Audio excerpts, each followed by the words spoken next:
A factory worker father hurriedly excused himself upon her announcement. As soon as she uttered those words, my stepmother, with a wicked grin, impulsively splashed tea onto my dad's face. Beside her, she burst into laughter. Surprisingly, my stepfather made no effort to reprimand her.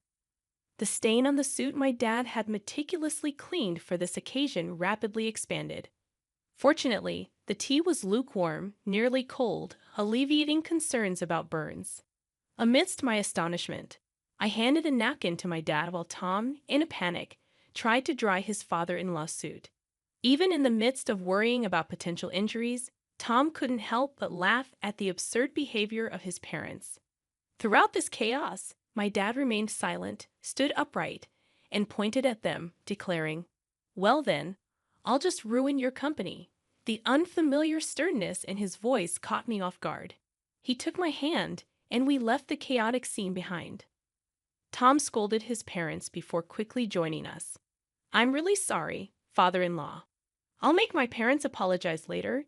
He apologized, but my dad, with a grave tone, reassured him, "No need. We're done with them anyway." He patted Tom's shoulder as we walked away from the tumultuous O'Connor household. Allow me to introduce myself. My name is Yvonne Warner, a 26-year-old office worker. Raised by my single father after losing my mother at a young age, I admired his dedication to both work and family. My father, in charge of a factory, managed to attend all my school events, even if he had to rush back to work afterward. In college, I met Tom, 2 years my senior, who was gentle, sincere, and polite. Despite his popularity, he accepted my confession, but there were concerns about his relationship with his parents, which he didn't elaborate on.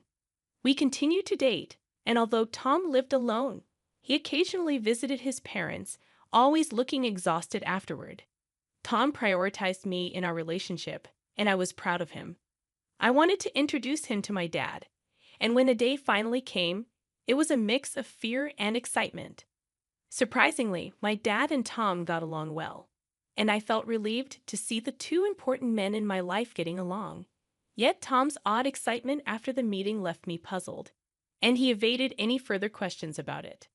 As Tom and I had seemingly hit it off with my dad, I couldn't shake off a growing worry that perhaps Tom's feelings were not as positive as he claimed. This anxiety lingered, leading Tom to request an important conversation a few days later. Nervously anticipating the discussion about our recent encounter with my dad, I met Tom at the agreed-upon cafe. Upon reaching the cafe, I noticed Tom already seated, his face wearing a gloomy expression visible through the glass.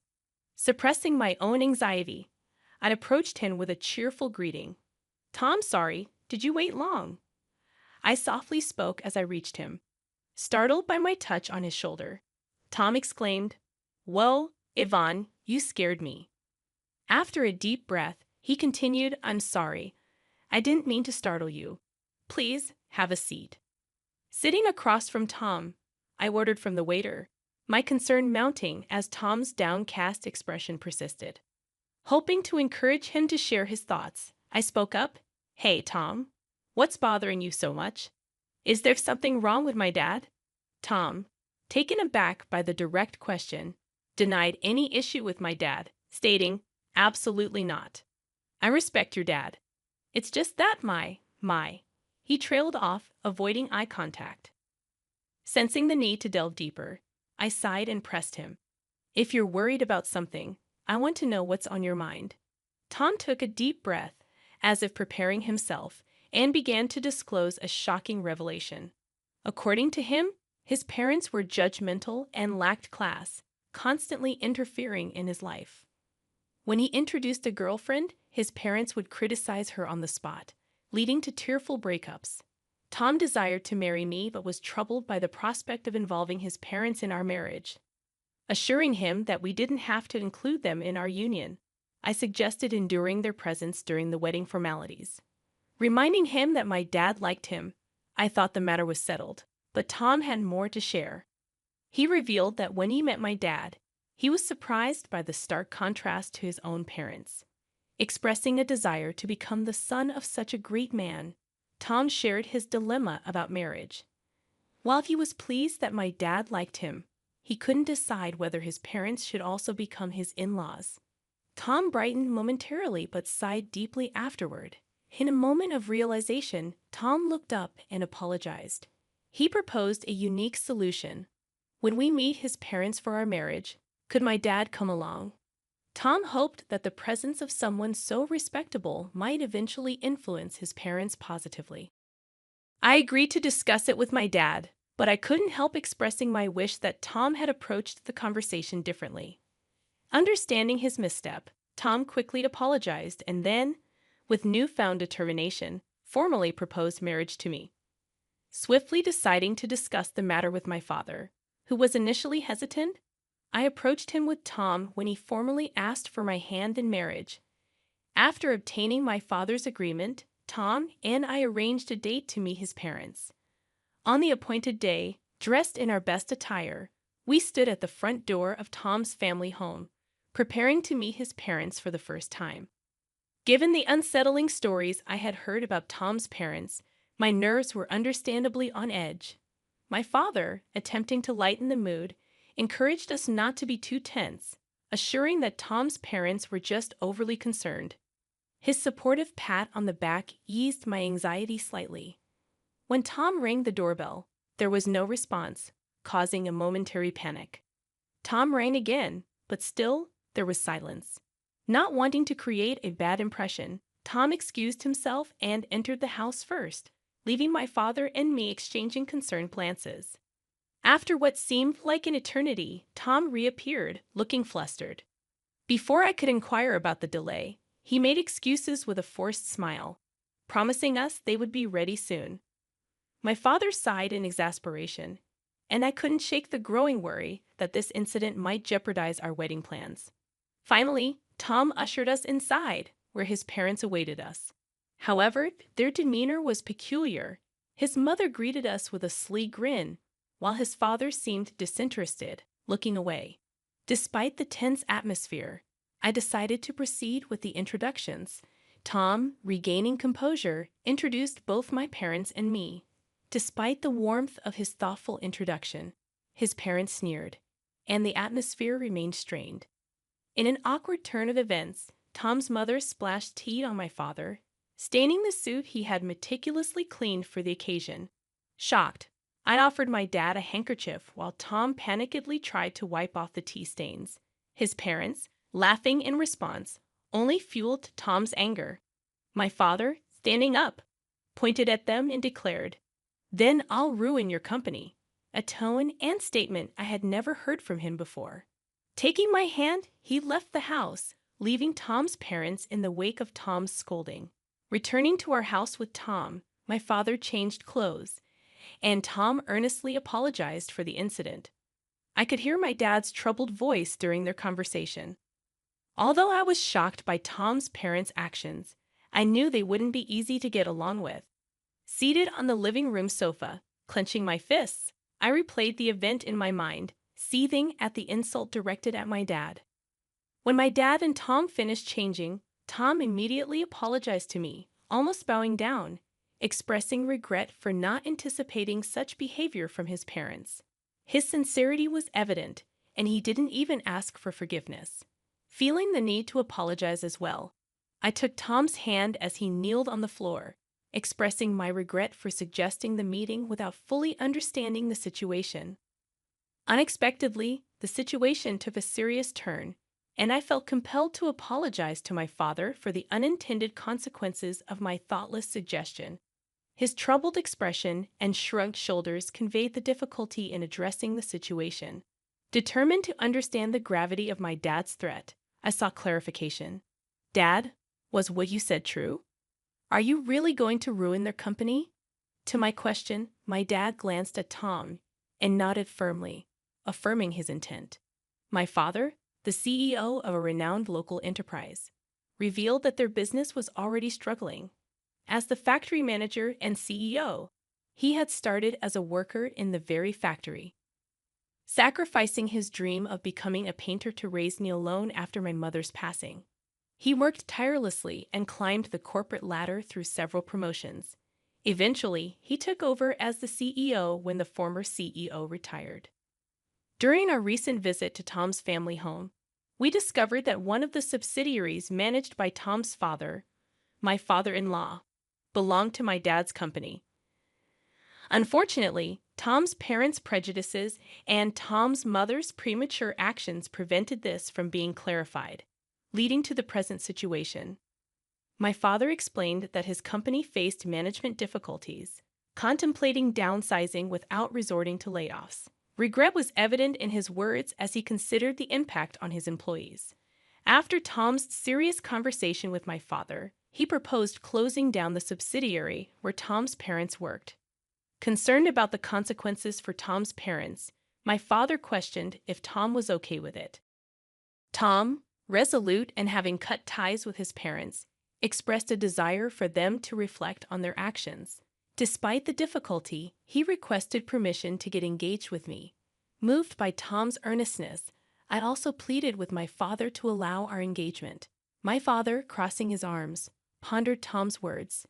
Despite the recent incident, he eventually gave his approval, setting a condition related to Tom's parents being company executives. My father demanded to know Tom's plan for the employees and made it clear that our marriage would be off if Tom couldn't handle this responsibly. A few days later, Tom presented a plan to my father for his father's company's employees. He had arranged a meeting with my father to discuss possible job placements for all the employees.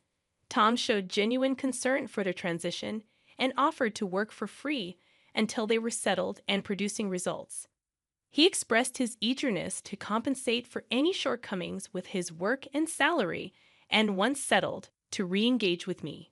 Tom, demonstrating his earnestness, saw himself as partly responsible for his company's collapse and wished to be a positive force in the situation. Upon returning home, I discovered that our marriage would be delayed due to an unavoidable circumstance. When I greeted my father, he expressed, "Welcome back, Ivan. You heard right. I'm sorry for deciding such an important thing on my own, but I thought it wouldn't be fair if I were the only one happy."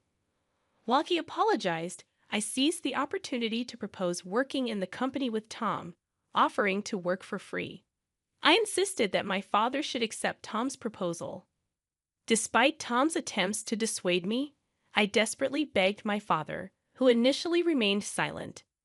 After repeated pleas, he uncrossed his arms and quietly nodded. Meanwhile, Tom's parents had yet to apologize. My father seemed to have been waiting for them, but the time had passed.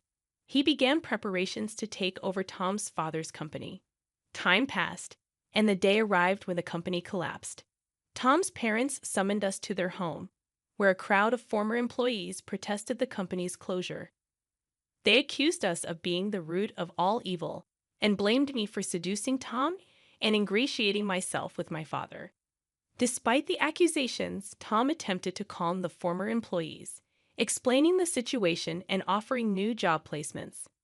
Ignoring his parents' outbursts, Tom apologized for the inconvenience caused and promised to work with dedication. The former employees, reassured by Tom's efforts, began leaving, relieved and grateful. As they departed, my father promised to inform them of the details later.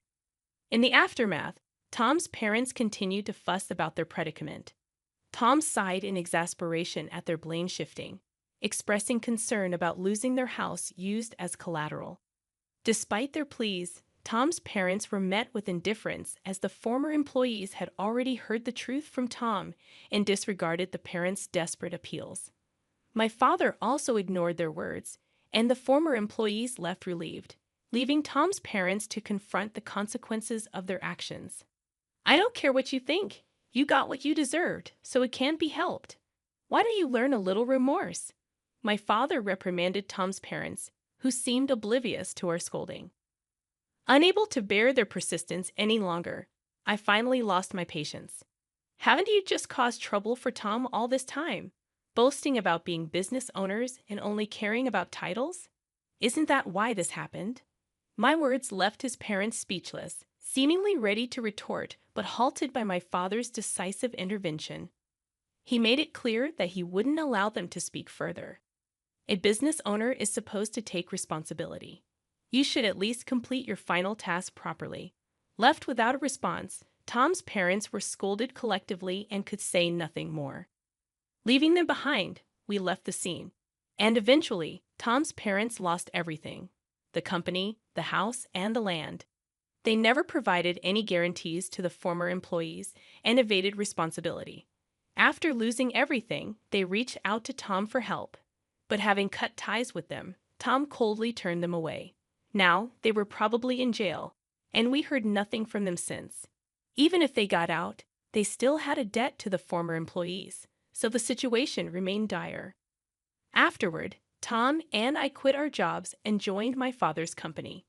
Living off our savings in the first month, we worked for free as promised.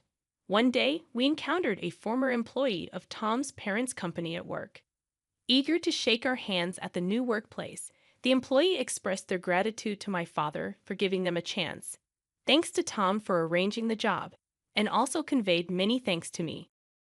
Despite not remembering the specific incident, I had apparently helped that person carry materials.